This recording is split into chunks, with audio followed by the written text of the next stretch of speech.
thank you for traveling long distances to be here.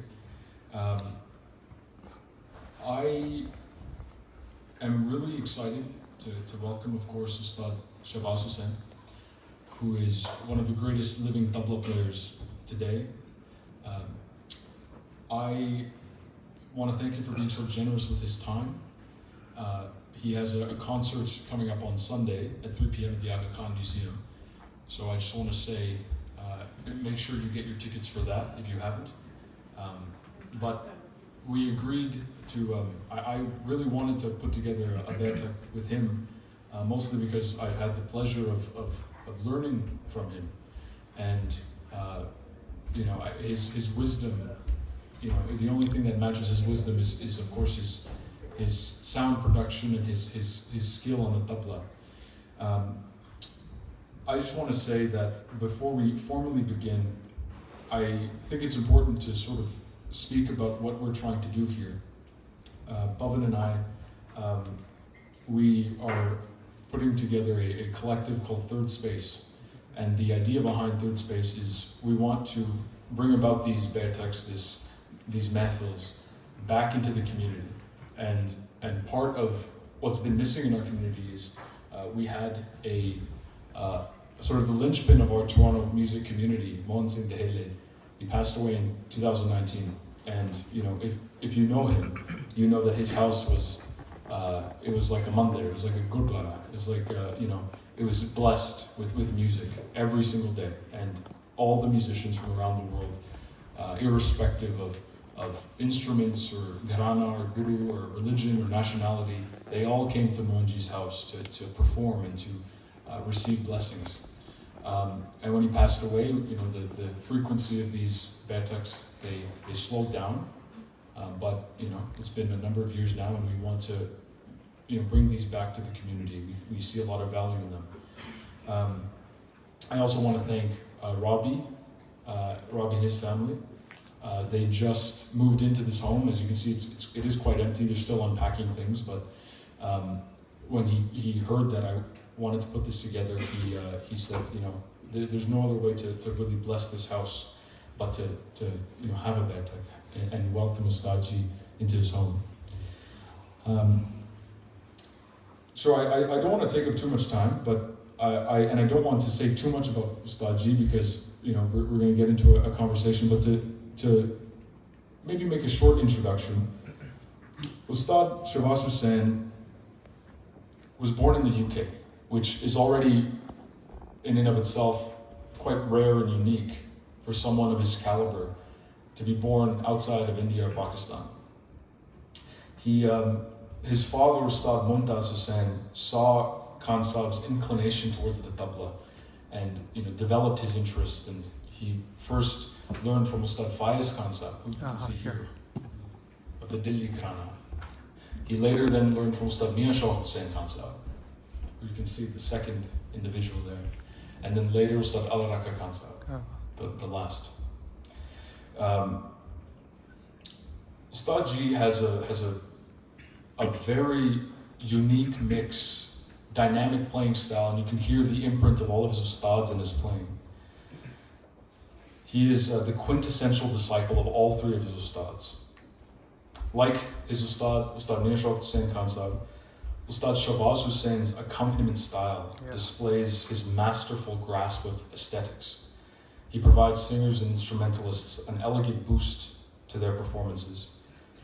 He is a sought-after accompanist, playing for the greats of both India and Pakistan, including Ustad Salamat Ali Khan Sahib, Ustad Shah Parvez Ji, Ustad Rais Khan, Ustad Fateh Ali Khan, Pandit Hari Prasad Chaudhary, and this is just to name a few. His solo tabla boasts a long-standing repertoire that transports listeners back to the yesteryears of tabla, an old repertoire. And he's received numerous accolades for his captivating performances, including the prestigious Son of Lahore Award from the government of Pakistan in 2008. And without further ado, I'd like to formally welcome Ustad Shahbaz Hussain Khan Sahib.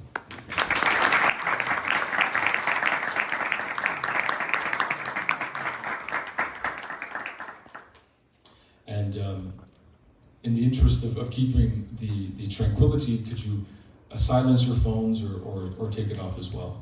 And you can take clips if you'd like, but we're also recording the program. So Ustad Ji, I'd love to have a conversation with you, mostly because I think when we have great maestros, we often hear them perform, but we don't have enough of an opportunity to listen to the wisdom. So you have a very unique position. You've learned from 3 incredible Ustads. I'm not wise. and the humility also surpasses the so I want to start at the beginning. Could you tell us, what was your journey into music? How did you get your start in Tabla? So, well, first of all, I want to thank everyone for being here tonight, and I want to thank Vijai, Pavan, and Saptak, and all the team for really seeing me worthy enough to be able to sit with you and share my thoughts. Because I'm not an ustad at all.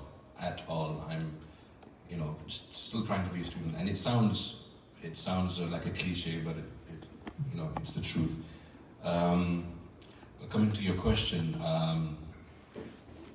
I don't know how it started really, because even though music wasn't the family, and I have 2 of my mother's sisters here who have come to watch. My mother's side of the family and my father's side of the family, they were all fantastic musicians, So I think, genes and what you're supposed to do, no matter where you're born in the world, it's, it seems to, it has a way of finding its way out and kind of manifesting itself. So even though I was born in a very small town just north of Manchester in England, I somehow had this affinity towards the tabla and rhythm, and I used to get the pots and pans from the kitchen and start playing.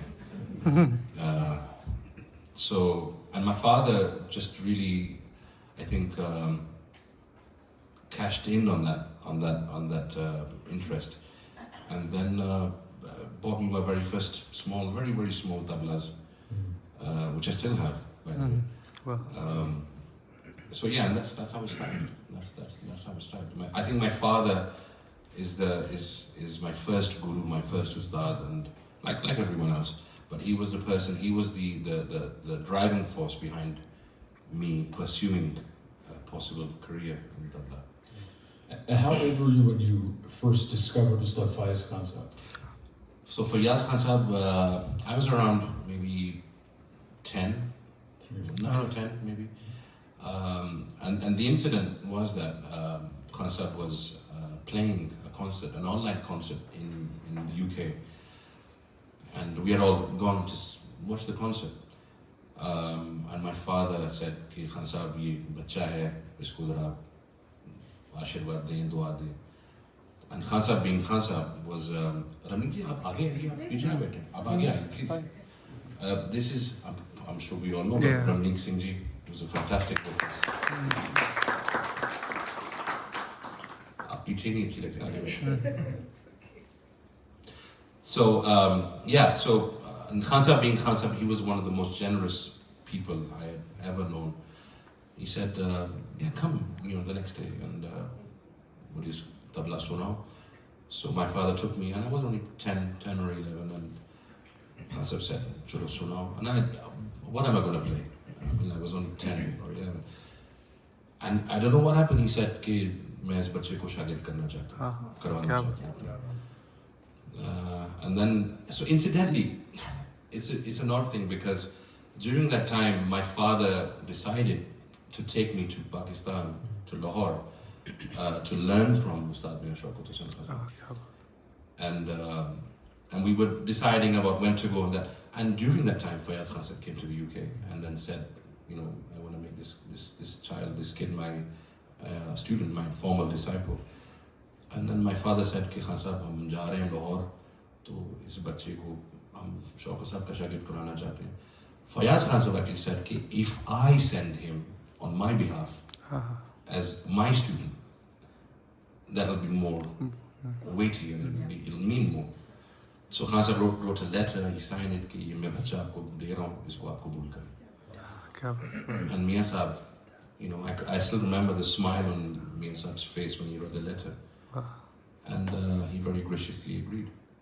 So, you actually moved to Lahore to learn. Yeah, well, I was there for a long time, you know, learning there and kind of learning the intricacies because I was schooling as well. You know, I had my school here in the UK, so there was a lot of toing and froing and coming and going. How does a UK lad, a young man who's born in the UK, brought up in the UK, what was that culture shock like? And is it essential when you're learning? Yes, that's a very good question. For me, there was no shock. There was no shock because there's a word in Urdu we use which is tarbiyat. Right? So my parents were through and through Punjabi, right? They were born in Lahore, and so the tarbiyat or the upbringing I had really, I think, gave me the tools to kind of not be in shock when I went to Lahore. It was like, you know, I already knew the place, you know, and I got so much love and so much encouragement, not just from my Ustad, but from the people, the musician community in Lahore. You know, my dad had so many friends, musician friends, like we had a fantastic, he's sadly passed away. There was a dholak player who used to play in the Pakistani film industry, Ustad Shahbaz Hussain. And he was about 80 when I saw him. This is 35 years back. And the encouragement, he used to play lehra with me and I used to play solo, you know, and he used to cry. I don't know why. I mean, so what I'm saying is the encouragement I had really helped me grow, you know. I think that's really important. But yeah, so the culture shock, if you do receive it, if you do have that culture shock, take it on the chin, you know, because it is really important. Because I think learning Indian music or South Asian music or whatever kind of music you're learning, it's very important to be in the vicinity or the locality where that music is born.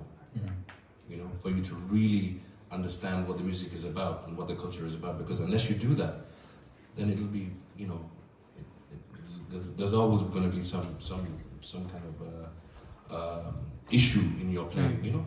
So unless you stay there, you stay with your Ustad or whatever it is, it's really very important to kind of absorb that. And what kind of teacher was Miyan Sahib? What can I say? I was one of the, I think I've been very lucky in my life to have, I mean, everyone's parents are great, of course they are, but my parents were, what can I say, they sacrificed so much for me, my father especially. You know, my Ustads were generous as anything. I could ask them any question and I would get 20 answers from it, you know. Miyan Sahib was equally great. Miyan Sahib was so great that he said, he'd be teaching me something and he would say, कि यार अगर तुम्हें ये पहले आता तो मुझे बता दो, मैं तुम्हें कुछ और सिखा दूँगा. He would say that, and which Ustad would ask his student that? No. You know, it just goes to show how big of a human being he was. You know, he had no qualms, no baggage, no ego issues. And he would encourage me. He would encourage me, or not just me, any of his students. And he would praise and say, "Wow, you know, Shabaz," or whatever, you know, and really encourage. So that, like I said before, it really helps you grow.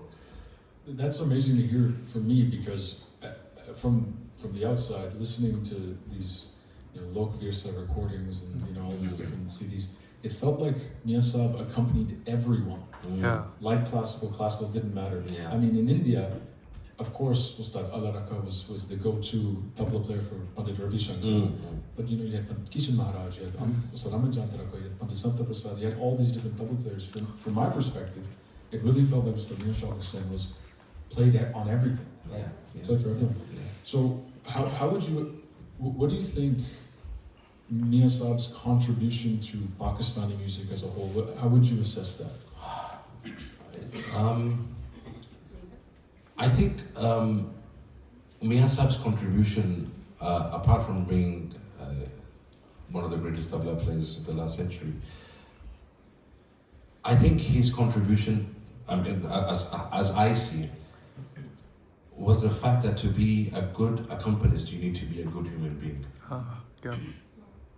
You know, and these things really, really count. I think they count more than what we realize, because music is something which it's very unforgiving, because it really exposes you.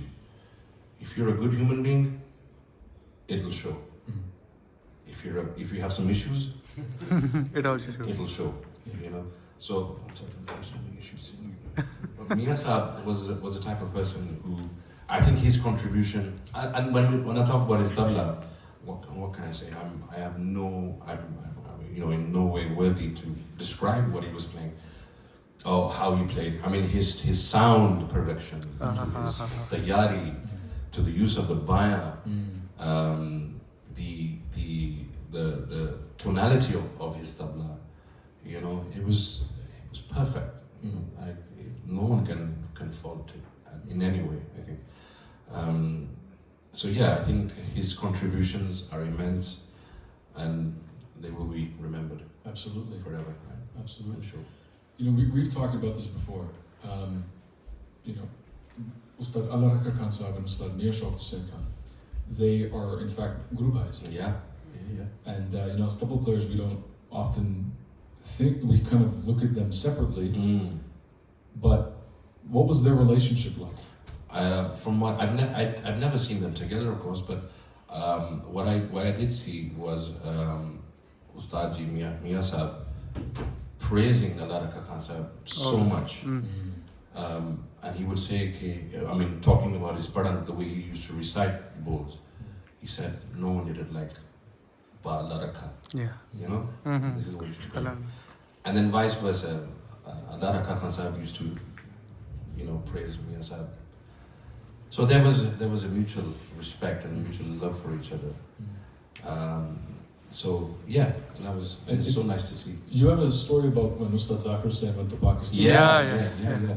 So this is back in 91, 92. I wasn't witness to it, but from what I heard, that Ustad Zakir Hussain went to Lahore to play in the early 90s, and then before he arrived into Pakistan, Ustad Allah Rakha said that, you know, I'm your father here, but you have another father in Lahore. So when you meet him, give him the nazar and, you know, give him the respect that you give me. So this is the love he had. Could you tell me about the ways in which the Delhi Gharana and the Punjab Gharana kind of complement each other? In particular, Ustad Faiyaz Khan Sahab was from Delhi Gharana, and Ustad Shahbaz Hussain first learned under Pandit Hiralaji in the Delhi tradition. That's a very unique combination. It is, right? Could you speak about that? Yeah, so it's interesting because two of these Gharanas, the Delhi and Punjab, are so different in their tone of production, the repertoire, the approach towards the tabla. They're so different. Whereas Delhi is more refined, using more of the kinar and very kind of a very delicate sound. Whereas Punjab, being pakhawaj based, and the repertoire coming from the pakhawaj, is very robust, very not loud, but very majestic and very what can I say? Very kingly, you know, very emperor-like. And then Miyan Saab, Shaukat Saab, is a prime example of these two traditions coming together. You know, and he could very easily switch from Delhi to Punjab and vice versa. You know. And it was just a new sound in tabla which had never been heard before. Absolutely. You know? Absolutely. I want to turn it over shortly to the audience for questions, but I wanted to ask you your advice to Western-born tabla players and musicians in general, because you're one of the few at your level. What advice do you have for us? What can I say? I think One thing I will say is don't let anyone tell you that you can't do it. Oh. Even though you were born in the West, Canada, America, the UK, Europe, wherever, don't let anyone tell you that you cannot do it. You can. I'm a prime example. I mean, in terms of playing and in concerts and playing with every musician. If I can do it, you guys can do it. So geographic location shouldn't matter whether or not you pursue a life in tabla or singing, sitar, whatever it is. It doesn't matter. The only thing that will stop you is you. And go to India, go to Pakistan, learn from the best. Nothing will stop you. Well, that's an interesting point because we do have a sort of a YouTube generation of tabla players, that Yeah. learn on the internet. They don't have a guru. What are your thoughts on that? I'm worried about that because they don't have a guru. Is that because they don't actually actively go out to look for a guru? What is that? And is YouTube an easy way out to learn repertoire? I think YouTube isn't a good thing to start from. No way. No. way. Because you can get into so many bad habits. Yes. I know. Yes. It can be very, very dangerous. And then to get out of those bad habits is impossible. Because as you alluded to, the Guru Shishya tradition is in some ways more than music, just the music, right? Yeah. It's about, you can tell if you're a good person based on how you play tabla. Yeah. Okay, so I wanted to open this up to the audience. We have Balsharan has a question here. Yeah, I had a question. So you know how you were saying when you're practicing and you're in the origins of the music, like it's crucial, right? Like tonality, resonance, all these things that the Ustads and the Gurus they're giving you, right? How would someone who doesn't have access to those things, like those Gurus or specific teachings, how would they go upon it? What would be the steps necessary? But how would you not have access? So like what you're getting to is you would just have to go out there and find someone. Yeah, exactly. Okay. Yeah. Okay. I mean, if you want to achieve something, and surely you're gonna, if you can go to university, Yeah. In a different country, Fair enough. and get a degree, whatever it is, why can't you do the same for tabla or whatever you're trying to learn? Fair enough.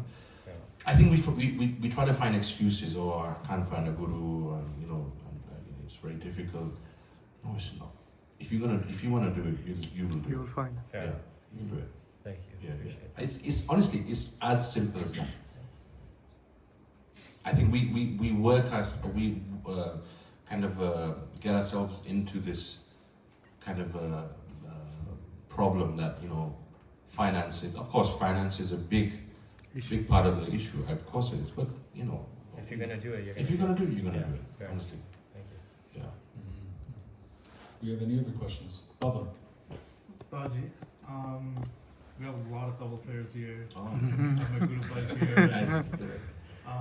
So the concept of riyaz is like so important and something that's like a big part of learning. I remember listening to like that interview of Miyan Shaukat Khan, like that iconic interview, and I remember he was saying how like the guy asked him like how many hours do you practice and how do you practice? Yeah. And he was like 2 hours, I think. yeah, 2 hours or 2.5 hours, and he kind of made this point how I don't need to you don't have to practice like 10 hours or 16 what people think. Can I just interject there? Yeah.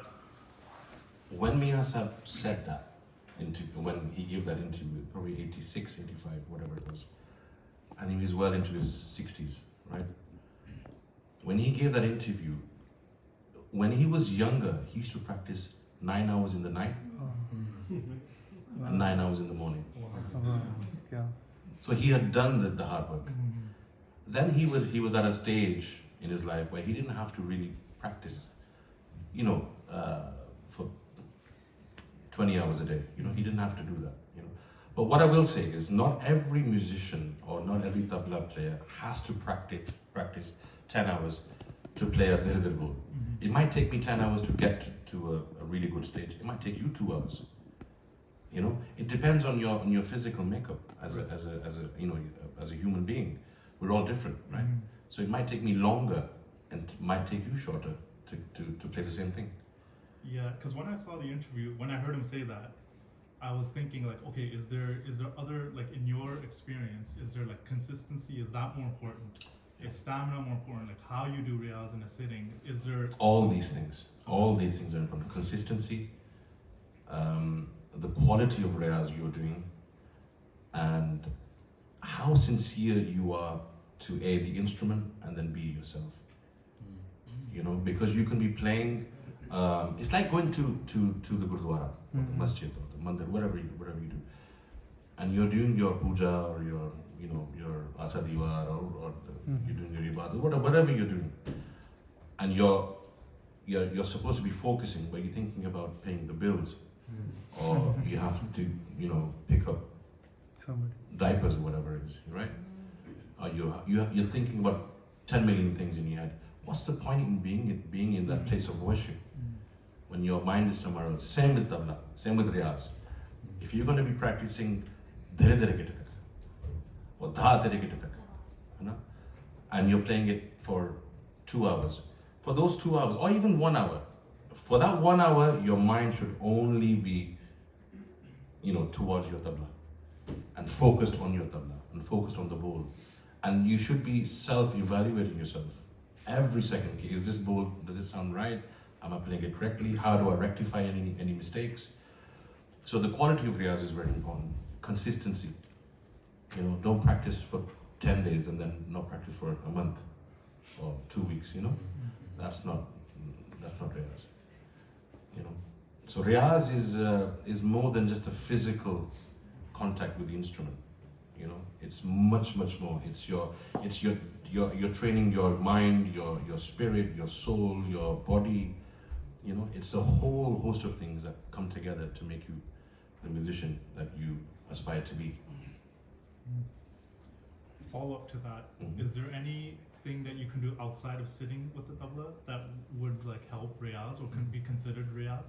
Like, so not sitting Listening. with the tabla. Listening. Okay, so like music. Active listening, yeah, listening to you know, the greats, and also one thing I will say is, don't just listen to tabla. You know, sitar, sarod, vocal music, dance, or if you like that, right? Because that will give you a well-rounded kind of holistic kind of approach to the tabla. Because one thing I will say, and I might be digressing, I don't know, but tabla isn't just a percussive instrument. It's not just a percussive instrument. The tabla is also a melodic instrument. And it's so important to understand that, because we have a lot of tabla players in the world who just view the tabla as a means of dissecting matras. And that's not the only thing the tabla is there for. What about the bayan, the gamak, and the goonj, and the resonance of the tabla? What's stopping you from achieving that as well? You know, why do we regard Miyan Shaukat Khan as, you know, such a phenomenal tabla player? Was precisely because of the tone of the tabla. Because that's the first thing people hear when you play the dha on the tabla. That's the first thing people hear. You know, Allah Rakha. What's the first thing, you know, people talk about is his tone on the tabla, you know. And then what they did on the tabla was something that, you know, you talk about differently later on. But the first thing is the tone. If the tone isn't good, then you can be, you know, the most complex mathematician. It won't mean anything, you know. So listening to melody, vocal music, sitar, tabla, so that you get a whole kind of holistic idea of what the tabla should sound like or could sound like. Yeah, has that cleared anything up? I hope I haven't confused you more. No. No. I think what I'm getting is like when you're doing riyaz, from your like the way you view it is like kind of meditative, like your whole body, your spirit is like in it, as opposed to like just putting your fingers on the tabla and saying, okay, I reached my quota today. Absolutely. It's really important to have that. Very important. I think I just have one thing to say. I mean, just going back to one of the things that you sort of touched upon in terms of accompanying with vocal, let's say, because I'm a vocalist, so I'll talk about that. Especially coming from Gharana, which is a very meditative Gharana with Yati Vilambit Tal that I sing in. As you had mentioned, I feel I always look up to the tabla player, and I sort of feel that it is such a huge task that they're doing to be playing with us and keeping their humility as not just a musician but as a human being too.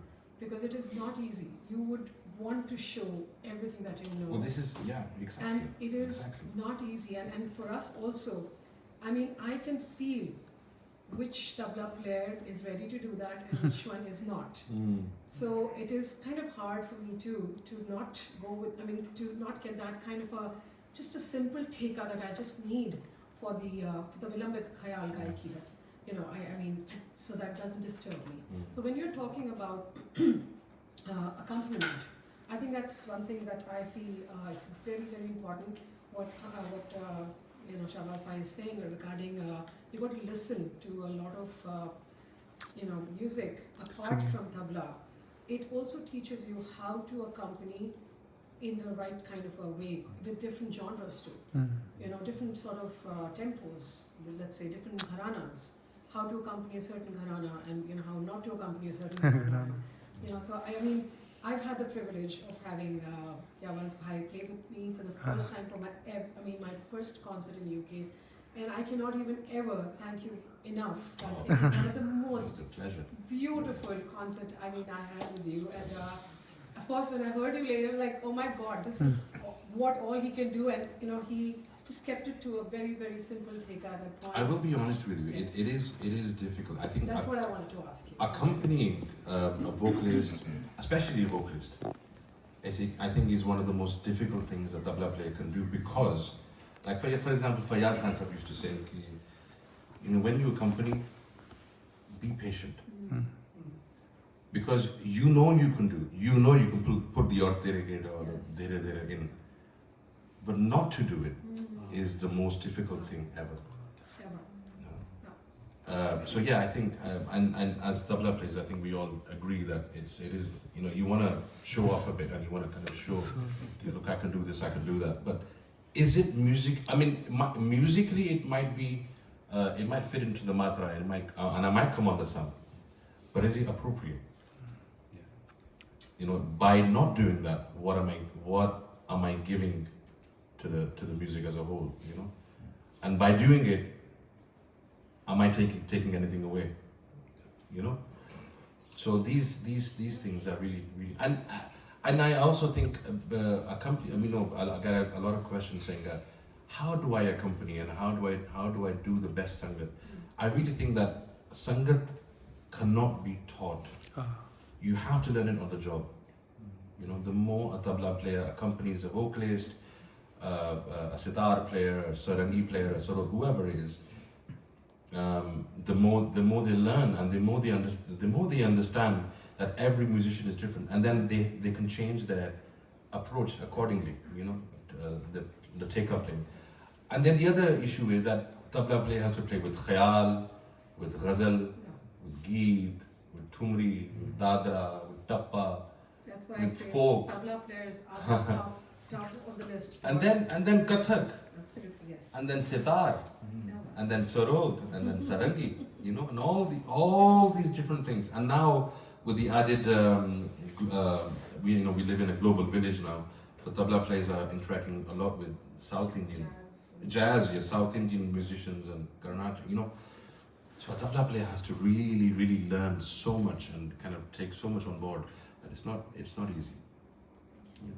Thank you. Do we have any more questions? Well, we have one in the back. Oh God. So as a son coming from an immigrant family, whose mother and father both came to UK, obviously I think for men especially, there's an aspiration that the son is going to become a doctor, an engineer. You decided that you would become, in the music industry. How did that conversation go with your mom? Yeah, that's a good question. Initially my mother was against me wanting to play the tabla, simply because we come from a community or a place in South Asia where musicians are viewed as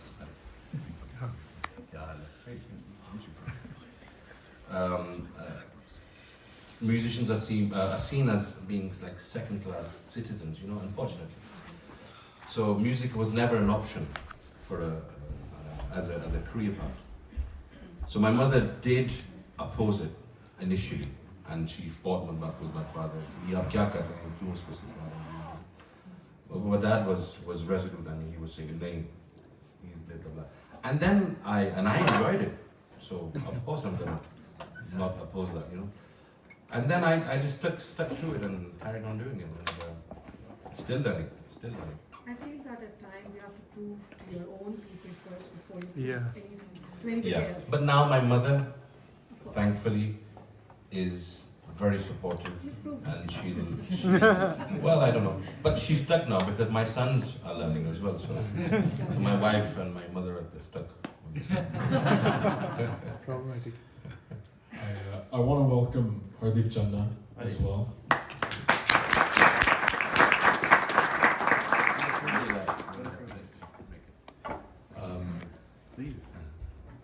I just want to say, Hardeep really made time for this, and he just came back from a tour with Pandit Yogesh Samsi in the United States, and he was on tour with Ustad Zakir Hussain a few months ago. So, Yeah. No tours. so thank you. Thank you. It's my privilege to be here. I do have one more question, but if anybody else has a question, please. Yes, good. Yeah. So I was listening to Pavan's question earlier, and it has to do with that. I was about 9 years old when I had my first lesson, and this was the first and last time that I ever asked my teacher this question. I asked him, how many days should I practice? And he was the type of guy who would send the message, but in a joking way. He said, only practice on the days that you eat. And then 5 years later, he explained to me, what that exactly meant. And he said, sometimes if I practice, first of all, never sit down without an intention and a commitment. Have a plan That's so good. Yeah. when you sit down. And then he said that if your hands are hurting after 5 hours of playing, of course you should stop because you don't want to injure them. But if you don't have that feeling of playing even more, then you're not really a student. Yeah. Fantastic. Thank you. Thank you. So my last question, I heard this story and it blew my mind, and I really just think it's worth sharing with the audience. Could you tell us how you were connected Yeah. to Ustad Miyan yeah. and Ustad Bari? So we are kind of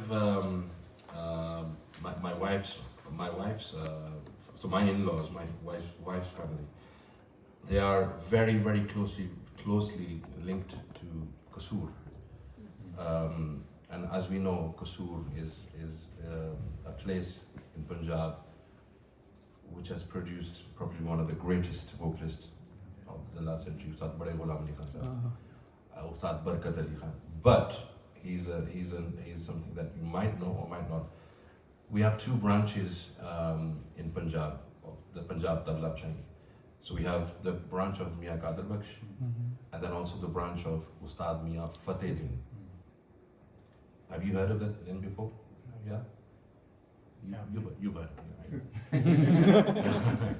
I really hope you.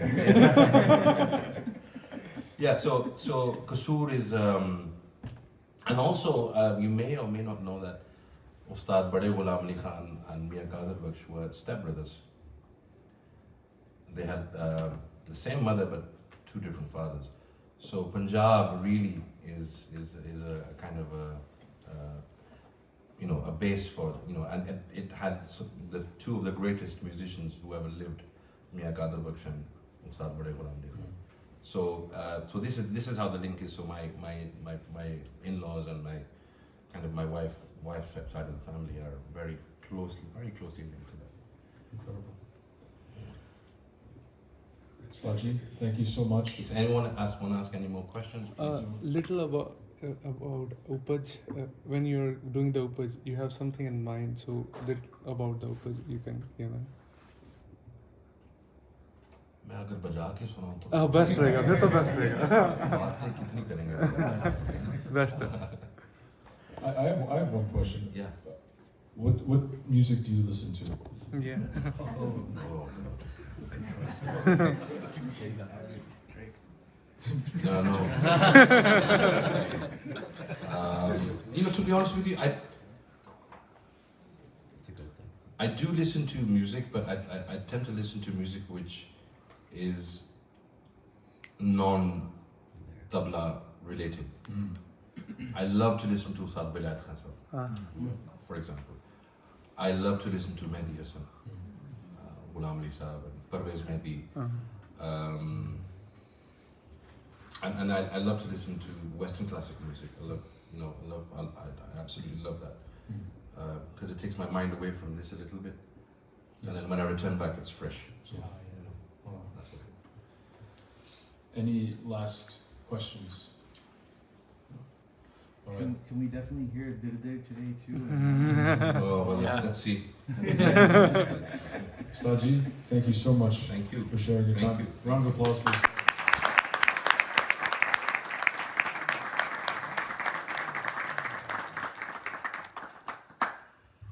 So we'll take a short break to just do sound check and to tune and everything like that. And then we'll begin the tabla solo.